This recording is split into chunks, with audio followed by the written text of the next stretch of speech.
Muy buenas noches y bienvenidos a un nuevo encuentro aquí de Mujeres en Agricultura. Hoy tenemos una invitada que nos ha acompañado varias veces, pero que siempre estamos encantadas de volver a recibirla. Está con nosotros la abogada exconvencional y ahora la ciudadana Rocío Cantú Arias. ¿Cómo estás, Rocío? Hola, Mayda, yo también estoy encantadísima de estar aquí conversando contigo. Tú sabes que te admiro mucho, así que estoy feliz que me hayas convidado. Es mutuo, totalmente mutuo, Rocío. Hoy día tú estás en una postura en que podríamos decir estás tomando un poco palco, ya que quedó eso establecido después de que algunos próceres políticos se refirieron a ese término, de todo lo que está sucediendo. Y efectivamente estamos entrampados en este acuerdo constitucional, sí, no, van a llegar a acuerdo. Algunos dicen que mañana. ¿Tú crees que lleguen a algún acuerdo? A ver, que un poco antes, Mayda, pero yo con la cocina constitucional, le digo así porque están negociando a puerta cerrada, ¿no es cierto? No hay actas de lo que conversan. Me parece que puede ser correcto, no, pero lo que encuentro hipócrita, ¿no es cierto?, es que la participación ciudadana y que la democracia, bueno, están ahí en la cocina conversando e intentando llegar a un acuerdo, y yo creo que no se va a llegar muy pronto. Yo creo que hoy día la izquierda no le conviene. Por supuesto, como siempre, no dicen la verdad, no son honestos, y entonces le echan la culpa a la derecha. Creo que la derecha además está muy perdida. La verdad es que soy súper crítica en realidad del acuerdo en sí mismo y de lo que están haciendo, porque creo que la derecha en ese rol de buenista y de sí, vamos a llegar a un acuerdo para una nueva constitución, creo que se pierden mucho respecto del fin que busca la izquierda para una nueva constitución. O sea, lo que yo creo que buscaron con esta propuesta fracasada era la revolución, sí, era la refundación de nuestro país. O sea, lo que ellos querían era eliminar instituciones y quedarse finalmente con el poder político. Y eso la derecha no lo tiene en la conciencia, no lo tiene como un objetivo que su adversario político busca, y por lo tanto, en mi opinión, se equivocan. Entonces, la derecha cede, están cocinando. La izquierda no le conviene desde el punto de vista electoral llegar a un acuerdo hoy día para que existan elecciones de convencionales, porque, como sabemos, el gobierno está muy mal evaluado por la ciudadanía, se han mandado una equivocación tras otra. Entonces, yo creo que aquí es como un show, ¿cierto? ¿Tú crees que no van a llegar a acuerdo principalmente porque la izquierda no quiere hoy llegar a un acuerdo, y eso es la razón del por qué el propio presidente, que lo llamaron a participar, plantea que tiene que ser 100% electo, porque eso en rigor se nos aparece a la retina inmediatamente una réplica de lo que fue la convención, y yo creo que Chile quedó vacunado con eso. ¿Tú para qué decir? Sí. Es más, yo creo que tú ya pagaste parte del purgatorio en la vida. O sea, no funcionó. Sí, los resultados fue un fracaso. Nosotros queríamos, a ver, yo voté rechazo en el plebiscito de entrada y no quería que se llevara a cabo un proceso de convención constitucional como el que vivimos cuando estaban todos, incluidos los electores, arrodillados por la violencia. Ese era el contexto de la votación del plebiscito de entrada. Pero ya, fue la convención, y entonces intentamos hacer nuestro mejor esfuerzo para que resultara una propuesta decente y que pudiera llevarnos o retomar a nuestro país por el camino del progreso, del crecimiento y en el fondo del desarrollo. Eso es lo que queríamos ya. Una vez que ya estábamos ahí, bueno, hagamos nuestro mejor esfuerzo. Y eso nos resultó justamente por lo que conversábamos antes. O sea, el fin de la izquierda, la que estuvo en la convención y la que hoy día nos gobierna, que son aquellos intermediarios que empujan, ¿no es cierto?, esta nueva cocina y este nuevo acuerdo constitucional, no quieren lo mismo que estoy planteando yo. A ellos les interesa quedarse con el poder, a ellos les interesa que tengan menos poder instituciones que son más democráticas, como por ejemplo el Senado, que lo vimos en la propuesta de convención, de constitución, que lo eliminaba antes. Fíjate, entonces yo creo que están perdidos, Mayda, la derecha en el diagnóstico, y la izquierda están muy peleados entre ellos, ¿no es cierto? Unos quieren los más radicales, los más extremos, que son el Partido Comunista y muchos del Frente Amplio, que es la coalición que nos gobierna, entienden que por cálculos electorales no van a obtener un buen resultado, probablemente, ¿no es cierto?, en convencionales, y por lo tanto pierden poder para ingresar normas y para aprobar normas que lleven a cabo esta revolución. O sea, ¿tú crees que esto de alguna manera es un proceso que no acabó? Porque muchos pensaron, y yo creo que hay gente que nos está viendo hoy día en sus casas, que sintió que el 4 de septiembre esto había terminado. O sea, nos habíamos, como muchos dicen, salvado, porque ciertamente toda la ciudadanía, y eso se manifestó en la elección del 4 de septiembre, se dio cuenta de que en rigor esto era una intentona, como bien tú dices, de hacerse del poder, y estaban vendiendo humo, porque esto no iba a solucionar los problemas reales de las personas. Y entre tanto, podríamos decir, todos los proyectos que podrían haber arreglado, en cierto modo, los problemas de las personas, dormían literalmente en el Congreso. O sea, eso quedó bastante en evidencia. Entonces, ¿tú crees que esto no terminó? O sea, bueno, yo tengo una certeza que eso no fue así, pero un poco quiero saber cuál es tu percepción. A ver, yo creo que si hay que hacerle algunos cambios a la Constitución del 2005, ¿no es cierto? Ha tenido la verdad que le queda el puro nombre de Constitución del 80 porque ha sufrido innumerables queda modificaciones. Queda como 23% Imagínate, de lo que era original, simplemente. O sea, el 20% de las normas que redactó la Comisión Ortúzar. Entonces, yo la verdad es que creo que las preocupaciones de la ciudadanía no tienen en este minuto cabida política. O sea, las preocupaciones de la gente están en una dimensión paralela a las preocupaciones de los políticos. O sea, tú ves esfuerzo por parte de todos los partidos, de los presidentes de partido y de parlamentarios que están en la cocina constitucional, tratando de llegar a acuerdos, reuniéndose una y otra vez, por intentar un acuerdo que yo creo que no va a ser bueno para Chile, y alejados absolutamente de las preocupaciones de la ciudadanía. Yo me pregunto aquí, contestando tu pregunta, Maida, es ¿qué rol cumple el Congreso? O sea, si al Congreso le pagamos, ellos, los parlamentarios, están para servirnos, ¿no es cierto? Sí. Porque nosotros lo elegimos y están para servirnos. Nosotros lo elegimos y les pagamos. Y les pagamos. Entonces, están para servirnos, ¿no es cierto? Ellos sirven un cargo público y lo que deben hacer es dictar leyes, principalmente. No sé, tienen otras funciones como la designación al Senado del Fiscal Nacional y otras preocupaciones que son muy importantes también, pero deben dictar leyes y esas leyes sirven junto con las políticas públicas que debe impulsar el gobierno justamente para resolver estas preocupaciones de la ciudadanía. ¿Y en qué están? En un acuerdo constitucional. ¿Por qué no es posible o por qué no fue posible en esta cocina constitucional que hicieran la pega? Fomentar que hicieran la pega, obligarlos a que desde el Congreso se hicieran las reformas que correspondían. Fíjate, Maida, que es bien curioso o bien paradójico que nosotros estamos hablando de la cocina constitucional que llevan a cabo en términos de mecanismo. Si el tema que tenemos hoy día, que leemos en la prensa, es que si va a ser una convención 100% electa, que si van a tener cabida o no los expertos. O sea, el mecanismo es lo que está en las preocupaciones de esta gente. Sí. ¿Cuál es el contenido? ¿Qué es lo que se quiere reformar de la Constitución del 2005? ¿Cuáles son las grandes ideas que van a permitir obtener o llegar al desarrollo, que las personas fomentemos, ¿no es cierto?, con libertad económica, empleo, la inversión, el ahorro? O sea, yo Maida, de verdad no he oído a nadie en que la discusión sea el contenido, de fondo.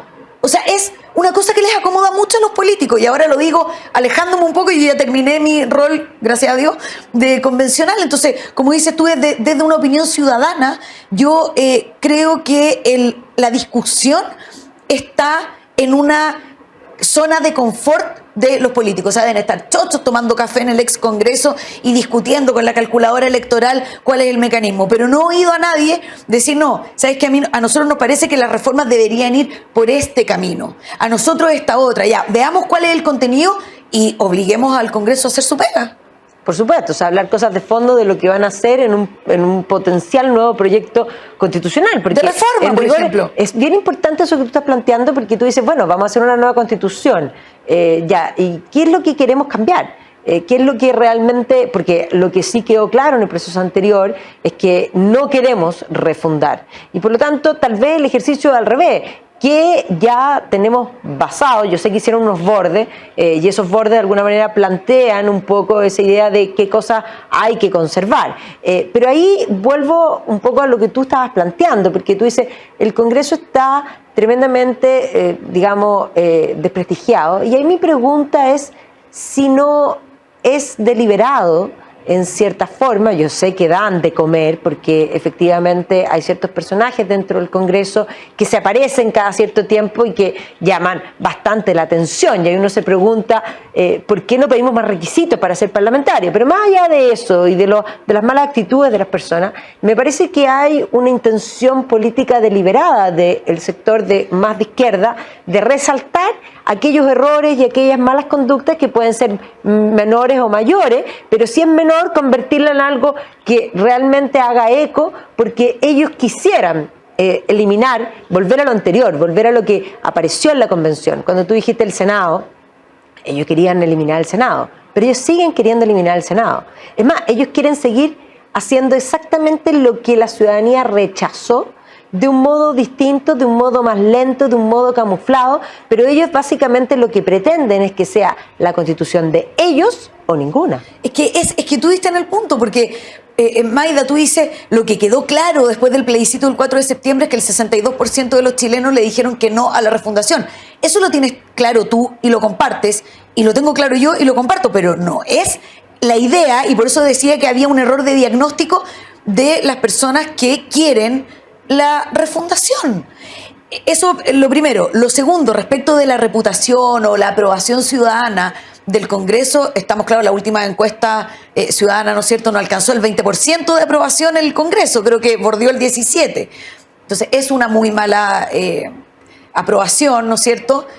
Casi parecía un poquito más abajo que el presidente, digámoslo. Entonces, esto no es que sea particularmente baja la aprobación respecto del Congreso, que en mi opinión es quien debiera tomar esta posta constitucional y hacer las reformas que correspondan. Son un poder constituyente derivado. Por supuesto que sí. Ellos tendrían la potestad, sin que tuviéramos que hacer nada, de tomar la Constitución actual del 2005, hacer todas las reformas necesarias, porque partir de hoja en blanco sabemos que era una miopía, porque no hay ningún país que comience en blanco. No es como que un país diga ahora nos vamos a resetear, se acabó toda nuestra historia y vamos a construir de cero. Sí. Yo como historiadora, es más, a mí me parecía que eso era delirante, algo delirante. Sí. Pero ya, partiendo de lo que hay, ¿qué cosa de lo que hay es bueno? Porque además el texto del 2005 tiene cosas obviamente del 80, pero tiene cosas del 25, del 33 y de otros países también. O sea, tiene toda una historia constitucional que se ha ido construyendo en el tiempo.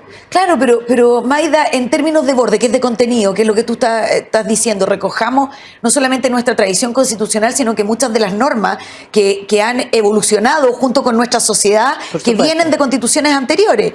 Pero esos bordes, o sea, permítanme desconfiar de estos bordes, porque ya lo vivimos. O sea, en la Convención Constitucional también teníamos límites, hoy día se llaman bordes, pero eran límites que incluso estaban consagrados en la propia Constitución que nos regía. Y esos límites, para recordatorio, digamos, de las personas que nos están oyendo, respecto de respetar las sentencias del Poder Judicial y tratados internacionales, respecto de limitar los quórum de aprobación de las normas constitucionales, que eran estos famosos 2/3, ¿te acuerdas? Lo primero que hizo la Convención Constitucional es atribuirse un poder constituyente originario y soberano, y además plurinacional. Sí, ahí es bien importante porque efectivamente a mí me ha tocado en varios paneles y situaciones en que vuelven a esa idea de, sí, el Congreso tiene el poder constituyente derivado, pero si hacemos una convención es el poder constituyente originario. No, el poder constituyente originario lo tienen las personas y por lo tanto eso también sería un poder constituyente derivado, ¿me equivoco o sí? O sea, la Convención Constitucional, Mayda, en mi opinión, fue una mera comisión redactora. Exacto.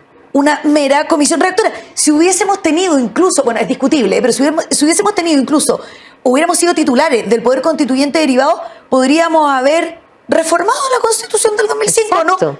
Y no podíamos, porque teníamos un encargo muy específico. Con hoja en blanco. ¿Cuál era? redactar una propuesta de constitución que iba a ser sometida a la votación popular. Pero desde hoja en blanco, eso también lo decía. Desde hoja en blanco, pero nosotros no podíamos hacer lo que queríamos, o sea, no podíamos reformar la constitución que nos rige, ¿te fijas? Entonces, en mi opinión, no era, por supuesto que no éramos poder constituyente originario, tampoco creo yo que éramos titulares del poder constituyente derivado, y éramos una mera o simple comisión redactora. Esa era mi opinión respecto de lo que vivimos en la Convención Constitucional. Entonces tenemos el peligro de que una nueva convención, cualquiera sea el mecanismo, si es con expertos, si no es con expertos, si es 100% electa, va a hacer lo mismo. Porque vuelvo atrás, porque el objetivo de la mayoría circunstancial, ¿no es cierto?, que eligió al presidente Boric y de las autoridades que hoy día nos gobiernan, que están siendo intermediarios además de esta cocina constitucional, buscan la refundación y buscan perpetuarse en el poder. Pero ahí hay un punto bien importante, porque el acuerdo del 15 de noviembre, que ciertamente fue un acuerdo con la pistola puesta en la 100, porque efectivamente si nosotros miramos hacia atrás, hoy día los que son gobiernos no habrían sido jamás gobiernos si no hubiesen quemado el país primero. O sea, es parte del fruto de esa violencia. El acuerdo del 15 de noviembre también lo fue. Y los resultados del plebiscito de entrada, en mi opinión, también.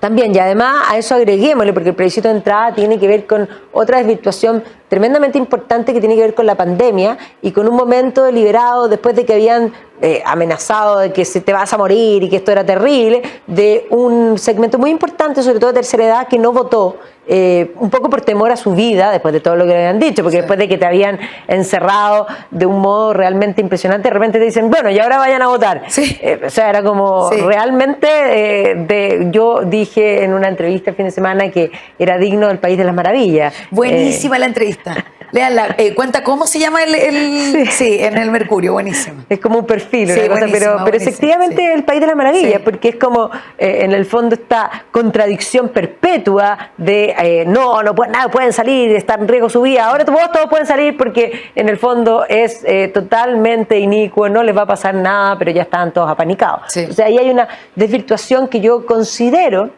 que en rigor eso fue una discriminación etaria por un colateral no deseado, pero provocado por la política pública. Sí, yo no sé si no deseaba, porque lo que hicieron con la restricción de las libertades de todo tipo, del derecho a reunión, de circulación para la pandemia, rayó, esta es mi opinión, en una dictadura sanitaria. O sea, no hubo ninguna racionalidad en las medidas, en las políticas públicas que se adoptaron en ese tiempo. Y un efecto tal vez no deseado, no sé si no tan deseado, por lo menos para algunos, demos ese beneficio de la duda. Hicieron justamente que votaran muchas más personas y sustrayendo de esta elección a los adultos mayores que tenían legítimamente más temor, ¿no es cierto? Pero volviendo al acuerdo del 15 de noviembre, fue con punta, digamos, con la pistola literalmente en la 100, porque si no el país se incendiaba, esa noche todos lo recordamos, y se produjo este cónclave donde yo siempre digo que fue como el acuerdo de München, en el sentido de que se firmó algo que todos sabíamos, o más bien los que entendemos la historia, que tenemos esa dimensión histórica, sabíamos que no se iba a cumplir, ¿ya? Y que no lo iban a querer cumplir. Pero ahí tuvimos a todos los políticos que firmaron y que dijeron que había un plebiscito de entrada que establecía si querían o no y el mecanismo, había un proceso y había un plebiscito de salida. Corrígeme si estoy equivocada, ese proceso terminó. O sea, el mandato de entrada no está vigente, está caduco. Sí, es que desde el punto de vista jurídico, Magda, bueno, yo aprendí, a mí me fue bien sorpresivo esto de adaptarme después de un año en la convención. Lo entendí en alguna medida en que las dimensiones jurídicas y políticas son completamente distintas. Muchas veces conversan, pero muchas veces están en mundos paralelos. Entonces, desde el punto de vista jurídico, lo que tú estás señalando es absolutamente correcto. Y de hecho, la norma constitucional, porque se reformó la Constitución para permitir el plebiscito de entrada, la convención, el artículo, y luego, capítulo 15. Claro, y luego el plebiscito de salida es clarísimo. Entonces, desde el punto de vista jurídico tú tienes toda la razón. Desde el punto de vista político es que estamos sufriendo, ¿no es cierto?, las consecuencias de las distintas interpretaciones, de que es un momento constituyente y entonces tenemos que aprovecharlo, de que no queremos amenazas, además política, de que no queremos nuevamente conversar bajo esta pistola de amenaza, de nueva violencia, que lo hemos oído en distintas autoridades, yo lo encuentro insólito. Entonces creo que desde el punto de vista político da para lo que sea. sea, y por eso es que estamos en esta cocina constitucional. Y yo me pregunto algo, Maida, y aquí termino esto, pero ¿quién nos asegura, dada esta dimensión política, y que se separa de la norma jurídica y de su propia palabra, de lo que habían acordado el 15 de noviembre del 2019, ¿quién nos asegura que este proceso termina con esta nueva convención? Yo no tengo certeza de que si no aprueban el mecanismo que la izquierda más radical, que está en el poder con el Partido Comunista y otros, no resulta la propuesta de constitución que a ellos les parece, vayan a seguir insistiendo. ¿Quién lo puede asegurar si estamos hoy día conversando de esto? Mira, yo, como historiadora, te puedo asegurar que eso no termina. Que no va a suceder. O sea, que no van a cumplir la palabra. El 15 de noviembre yo dije, el acuerdo de München, no van a cumplir la palabra. Y hoy día te lo puedo asegurar que tampoco van a cumplir la palabra porque su motivo es político y tienen esa visión política que ya Maquiavelo constataba, el fin justifica los medios. Y por lo tanto están dispuestos a cualquier medio para lograr su fin, que es ese fin y solo ese fin.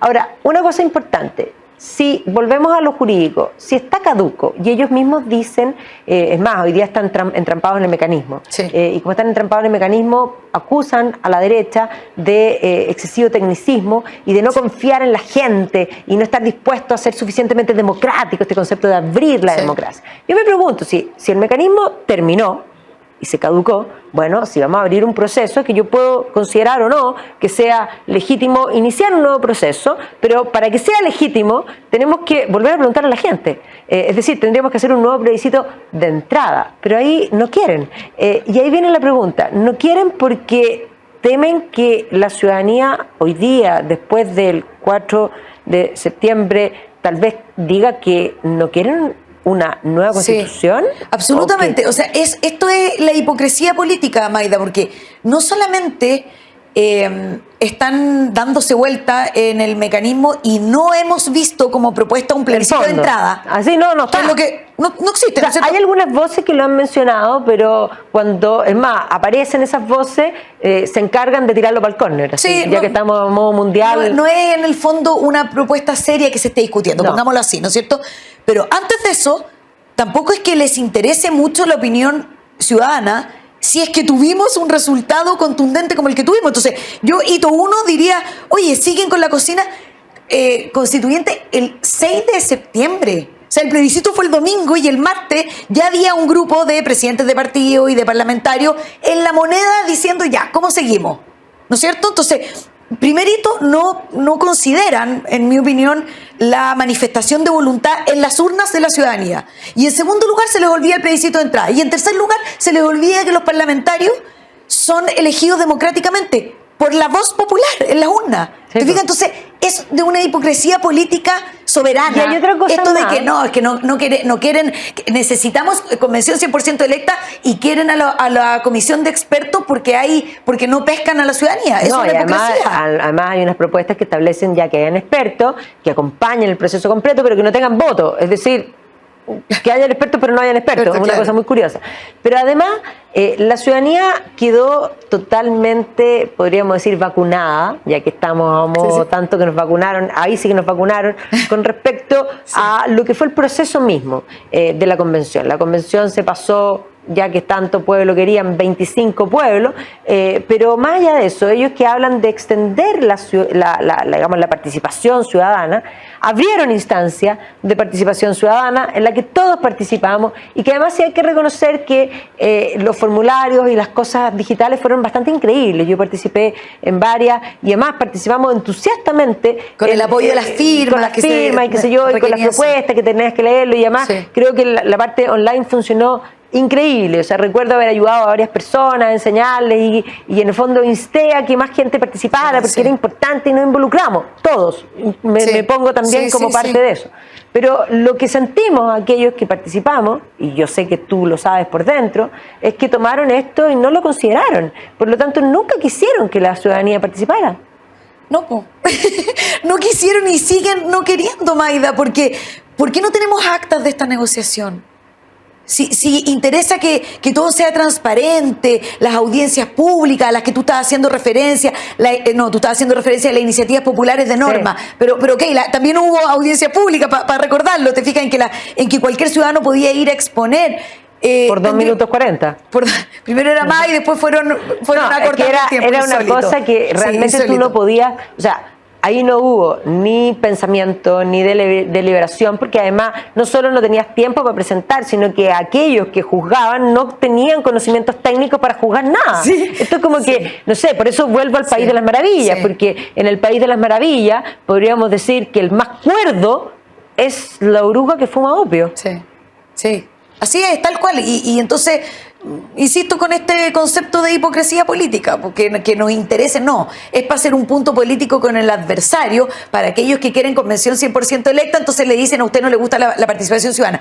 Y espérate, Maida, porque ahora vamos a partir de nuevo con la muletilla, creo yo, estoy especulando, con la muletilla de la Constitución del 80. Entonces, ahora la excusa de la izquierda va a ser, no, pero es que entonces lo que quiere la derecha, no podemos llegar a acuerdo porque lo que quiere es que siga vigente la Constitución del 80. Entonces tienen como esta muletilla hipócrita de argumentación que yo la encuentro muy básica. ¿Pero es una muletilla o es absolutamente, yo diría, deliberado porque a ellos les rentable conviene, electoralmente? a ellos les conviene nunca cerrar esa herida, porque una herida sangrante les permite poder revolcarse y poder de alguna manera manipular la realidad, porque si uno mira y dice a 50 años uno ya debiese tener la madurez de como país seguir adelante. O sea, si nosotros pensamos que después, una Europa después de la Primera Guerra Mundial, después de la Segunda Guerra Mundial, y tú te encuentras con un Konrad Adenauer y un Charles de Gaulle, que después de 3 guerras, porque tenían la Guerra Franco-Prusiana,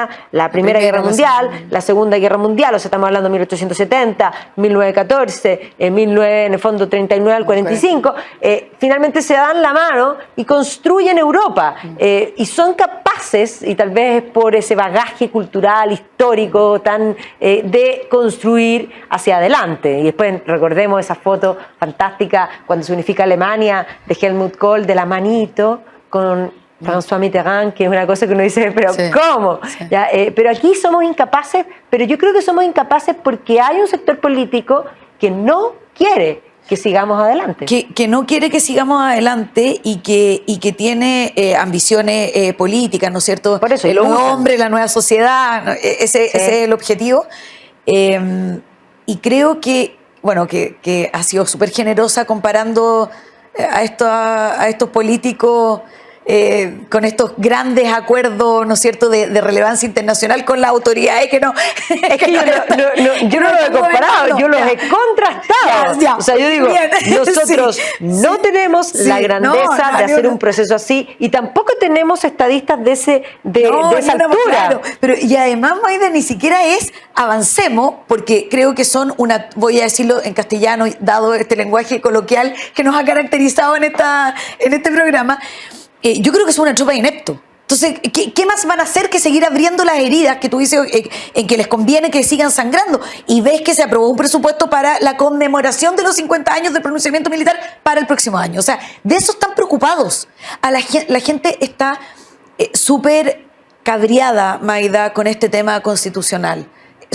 O sea, necesitamos... Y sobre todo en un marco de una economía complicada, que además... En recesión, básicamente. Sí, pero no se nos puede olvidar que sí, hay un componente internacional y eso es cierto, pero en gran medida lo que nosotros estamos viviendo es producto de la destrucción, y la destrucción que fue, por una parte, podríamos decir, primero con el, digamos, 18 de octubre y todo lo que vino ahí, luego va a venir esta dictadura sanitaria que nos va a complicar más, y en el marco de eso van a venir los famosos retiros, que fueron una estocada buscada y deliberada, no para ayudar a las personas, sino para destruir el sistema de capitales. Obvio. Y por lo tanto, gran parte de lo que la gente está viviendo, o sea, cuando a usted le cueste más cara todas las cosas, recuerde que el resto de los países están mal, pero nosotros estamos doblemente mal. Sí. Y eso es culpa de los que hoy día están en el gobierno. Y eso yo al menos no se los puedo perdonar. Maida, tú tienes toda la razón, y fue una de las grandes causantes de los niveles de inflación que tenemos. Sí. Pero ya que hiciste un llamado a las personas, yo igual creo, Maida, que nosotros siempre hablamos, y esto es como políticamente incorrecto o impopular, pero nosotros siempre llamamos o criticamos, ¿no es cierto?, que es lo que hemos hecho hoy, oye, el acuerdo, como para que las personas se vayan formando una opinión, y entonces nos oyen a nosotros, a otras personas que piensan distinto, y eso es propio de la democracia. Pero yo hago un llamado a la responsabilidad política ciudadana. Yo creo, Maida, aquí la gente no llegó, no salió de las piedras, ni vino volando. Los convencionales que fracasaron en una propuesta tan mala como la que votamos el 4 de septiembre fueron puestos ahí por la ciudadanía. Entonces, yo llamo yo creo que la gente no es tonta, como sí cree un gran grupo de la izquierda que los desprecia todos los días diciendo que el plebiscito se ganó por fake news y por mentira, diciéndole en el fondo en su cara que las personas no son capaces de leer ni de entender lo que les conviene o no les conviene. Sí, claro. ¿Te fijas? Pero yo hago un llamado a la responsabilidad. O sea, ¿qué esperas de elegir a una persona que avala la violencia? ¿Qué esperas de una convención constitucional? Estoy hablando del plebiscito de entrada, por ejemplo, que se ponga ahí, que nació de la mano con la violencia. Entonces, yo también creo que este es un llamado a ocuparse. Yo entiendo que estamos todos cansados de la inflación, que tenemos problemas, que hay niveles de desempleo, que hay inseguridad, que no sé qué, y tenemos y suficiente ya, ¿no es cierto?, con intentar mantener a nuestras familias y hacerlo bien y poder vivir en paz. O sea, que estamos haciendo un esfuerzo todos tremendo para que eso se produzca. Pero no podemos dejar de lado la toma de decisiones políticas. No podemos, justamente por lo que tú estás diciendo. O sea, las decisiones políticas afectan a nuestras vidas en forma directa. Y un ejemplo son los retiros y los niveles de inflación que tenemos. Entonces, aquí el llamado es, ojo, que estos pajaritos no vinieron, esta tropa de ineptos, como le digo yo, que tenemos hoy día en el gobierno, y muchos de los que tenemos en el Parlamento, y la gran mayoría de los que teníamos en la convención, no vinieron volando. Vinieron gracias al voto de las personas, de los ciudadanos. Entonces, estamos en esta cocina, la gente está hasta aquí, no quieren saber. He oído muchas personas que ya no leen el diario, no se informan ni por redes sociales porque están chatos. Yo los llamo a ojo, porque este chatismo, este hastío que hay en la población puede traer consecuencias aún peores de las que ya ha traído en nuestras vidas. Entonces, a no olvidarse, a informarse bien a la hora de votar y a opinar. Por supuesto, además que la responsabilidad individual es lo que existe siempre. O sea, ahí me parece muy bien lo que tú estás planteando, de que se tienen que informar y tienen que hacerse responsables del voto, porque el no votar, es más, yo la otra vez increpé a un parlamentario porque frente a una votación él salió y dijo que no sabía, y yo le dije que era inmoral lo que estaba diciendo, porque a él le pagaban por saber. O sea, le pagábamos sí. Nosotros con nuestro dinero, porque el Estado no tiene dinero, y por lo tanto, y él me dice, bueno, pero es que yo no sabía. Es que no puedes decir que no sabía. En el mundo privado, si tú no sabes, patitas para la calle. O sea, pero en el mundo público es como, da lo mismo. Y las personas tienen que informarse y tienen que tener la responsabilidad de votar, porque ese es el gran poder del concepto de la soberanía popular. Si no, o creemos o no creemos en la democracia. Y ser, Maida, un poco más exigentes. O sea, yo creo que en materia pública, estoy hablando del país de las maravillas, deberíamos tener los mejores. Aquellos que por competencias, por mérito, quieran servir a la patria. Ese es mi país de las maravillas. Yo sé que no es así. Mi país de las maravillas para los servidores públicos. Eso ya no voy a ser autorreferente, así que no voy a hablar de la convención, pero eso es lo que creo que debería pasar. Debiera. Y ya, ¿no es cierto? Entonces, como debiera pasar eso, los ciudadanos debiésemos ser muy exigentes y por lo tanto informarnos y por lo tanto contrastar opiniones, programas, ¿no es cierto? Voy a ver el programa de la Maida en Agricultura y también voy a verlo en otro medio de comunicación que no tenga estas ideas, voy a contrastar y me voy a informar. O sea, esto requiere un esfuerzo personal y una responsabilidad que tenemos que empujar para que seamos exigentes. O sea, yo, por ejemplo, Maida, soy súper estructurada. Yo no pido que toda la gente sea estructurada ni exigente. Soy bien exigente. A mí me dice Boric en la campaña, yo no voté por él ni cerca, ¿no es cierto? Pero voté por José Antonio, pero a mí me dice Boric que va a acabar con los pitutos y al día siguiente se encarga de traer a toda la parentela y a todos sus operadores políticos, y yo no le creo nunca más. Estoy poniendo un ejemplo que he oído a personas que me dicen, ya, pero si eso pasa en todos los gobiernos. Ciertamente pasa en todos los gobiernos. Ciertamente pasa en todos los gobiernos, pero no todos los gobiernos prometen que van a cambiar el estándar. No le puedes creer. No todos los gobiernos se creen que tienen un estándar moral superior. Y ahí hay una cosa bien importante, porque el otro día en un panel alguien dijo abiertamente, bueno, es que nuestra generación, era joven, es una generación que se atreve, no como la generación perdida de los 40, 50. Y entonces yo en ese momento no me dieron la palabra, pero ayer yo planteé que había una gran diferencia entre esa generación llamada Millennial XY y la generación nuestra, que es una generación, nuestra generación, efectivamente, sí, se tomó distancia porque siempre consideró y entendió en humildad de que había alguien mejor que uno y que sabía más que uno. Pero siempre además tuvimos el respeto hacia los mayores y hacia la experiencia y siempre consideramos que no estábamos suficientemente preparados precisamente porque partíamos de esa humildad y probablemente es porque somos una generación que creció precisamente en una época en que el país era todavía muy precario y por lo tanto vimos el cambio país y por lo tanto valoramos nuestra educación y nuestra preparación y consideramos que la experiencia era algo necesario para poder aportar al país. La generación que vino después, que creció en la abundancia, es una generación que salió de la universidad jurando, y algunos no salieron, pero siempre juraron que eran gerentes generales. Ellos salieron en el fondo con los pergaminos colgando y se les caían los pergaminos y tenían que tomar una escoba, ¿ya? Algo que a nuestra generación nunca le complicó. Nosotros siempre nos arremangamos las mangas y hicimos todo lo que fuese necesario para que las cosas fueran bien y no se nos caían los pergaminos. Esta es una generación con esa actitud, eso a mí no me corresponde, con una actitud de soberbia. Y esa soberbia es la que tenemos hoy día en el gobierno y esa soberbia es la que se ha ido manifestando en esa generación de autoiluminados, porque eso es. Cuando tú consideras que no hay nadie sobre ti, lo que careces es humildad y lo que de alguna manera te sobra es soberbia, y la soberbia es el peor de los pecados capitales porque implica la falta de amor y sin falta de amor, ¿cómo vas a construir un país? Sí, yo estoy completamente de acuerdo con tu reflexión, Maida, pero creo que hay, además del tiempo en que estamos hablando de los que tenemos entre 40 y 50, ¿no es cierto? Ya, que yo estoy a punto de salir de ese rango. Yo estoy recién partiendo. Es que tú eres mucho más joven que yo. Estoy ahí en el medio.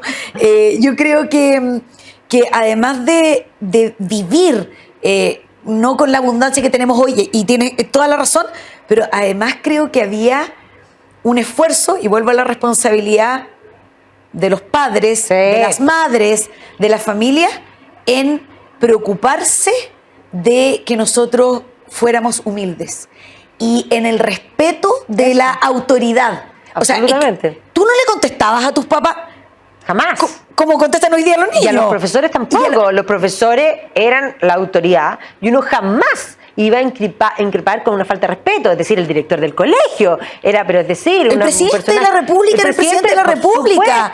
No es, eso todavía me queda. Yo nunca le he dicho meluso o que hemos oído incluso en el ambiente público cómo tratan al presidente, porque es presidente de la República. Por supuesto. Ese respeto, yo creo que, y esa humildad de la que tú hablas, yo creo que fue inculcada en términos formativos a los niños desde los papás, el papá o la mamá o quien sea. Y cuando yo pienso esto, hay algunas personas que plantean y dicen, claro, lo que pasa es que ahora con el neoliberalismo, ¿no es cierto?, exacerbado que hay en Chile, entonces las mamás tienen que tener 3 empleos y entonces no tienen tiempo para poder formar y para decirle esto. Es que ahí voy de nuevo con la responsabilidad. O sea, yo voy a traer hijos al mundo y yo tengo que asumir que tengo que dedicarle tiempo a esto que es lo más importante. Estamos formando seres humanos. Pero no tiene nada que ver con eso, porque en rigor, si yo pienso en mi infancia, mi madre siempre trabajó, yo soy segunda generación, en el fondo no tengo ningún trauma en el trabajo, pero mi madre siempre trabajó. Nosotros llegaba muy tarde, pero siempre estuvo en las cosas importantes. Claro. El tiempo no es cantidad, es calidad y es presencia, y es de alguna manera el preocuparse. Yo, en el fondo, ahí están el valor de las abuelas, de otros personajes que ayudan, porque como bien decía, de alguna manera las culturas milenarias hacia atrás, que para educar a un niño se necesita un clan completo. Claro. ¿Ya? Entonces, eso claro, pero te fijas que dejamos este trabajo, el más importante en mi opinión, a otras personas, a las redes sociales, al profesor que muchas veces adoctrina y que nos forma, y los papás, las mamás, o sea, estoy diciendo algo que tal vez no queremos oír, pero yo creo que es una de las causantes muy importantes de esta generación que dices tú. La disolución de la familia, que es, y ya el propio Aristóteles, yo siempre me río porque yo digo, a ver, si esto es tan antiguo como el hilo negro, o sea, Platón es el primer comunista antes de Marx. Platón considera en la República que tiene que haber comunidad incluso de mujeres y niños, patudo, Sí. obvio. Ya, entonces él dice que, claro, todos son de todos y que si los niños son de todos, entonces la sociedad va a prosperar. Y Aristóteles le contesta de inmediato, antes de Cristo, le Sí. dice, cuando las cosas son de todos, no son de nadie. Sí. La familia es el núcleo esencial de la sociedad. Y Sí. si falla la familia, falla la sociedad completa. Sí, exacto. Entonces, ahí, ojo que hagámonos una autocrítica también, a quien le quepa el poncho que se lo ponga, digamos, de qué personaje estamos formando, porque Sin duda. esa superioridad moral, o sea, a ver, mijito, venga para acá y usted me respeta a mí, y respeta a su abuela, y respeta a su tío, y respeta a su hermano mayor. ¿Te fijas que era lo que nos decían a nosotros cuando éramos niños? No, por supuesto. Y respeta al profesor y usted no le contesta así. Si hoy día lo que vemos, bueno, ese es otro tema, pero lo que vemos en términos de educación es impresionante, y eso viene de la casa, o sea, le pegan al profesor, da lo mismo, ¿no es cierto? Le faltan el respeto, punta de grosería, y lo mismo pasa en la casa, y entonces a nadie le importa. ¿Cómo no vamos a haber formado a estas personas que se creen moralmente superiores? Es duda. una consecuencia bien lógica al final. Tremendo. Bueno, ahí nos va a quedar un montón de temas pendientes, porque encuentro que ese tema que estamos tocando ahora es un tema que podríamos abordar en una otra oportunidad, porque creo que ahí hay ya que tú dijiste que hoy día se está discutiendo la forma y no el fondo, Sí. ahí está el fondo de muchas cosas. Entonces, te voy a tener que dejar invitada, porque yo sé que tú estás viniendo constantemente a Santiago, así que siempre estamos encantados de recibirte aquí, pero ese tema, para que le demos una vuelta, lo mastiquemos y podamos conversarlo, porque yo creo que ahí está el origen. Yo siempre digo que nuestro problema país político comenzó con el vaso de agua María Música. Sí, te he oído y te encuentro razón. Sí. Cuando le tira el vaso Y de agua. nadie hizo sí, nada. sí. Y dio lo mismo. Sí. Y además fue como gracioso. Sí. Y ella pasó a la categoría de ídola Sí. cuando debió haber sido repudiada socialmente Sí. inmediatamente. Y eso es un problema también de la sociedad completa. Así que, Rocío, siempre, como siempre, un agrado. Estamos cortos ahora del tiempo, el tiempo se nos viene. Eso sí quiere decir que lo pasamos bien, porque Sí, cuando se pasa tiempo rápido vuela. es porque se pasa bien. Pero te vamos a dejar invitada para que nos volvamos a encontrar aquí en Mujeres de Agricultura. ¿Te tinca? Muchas gracias, Maida. Encantadísima de haber conversado contigo. Que estén todos muy bien y nos vemos el próximo martes.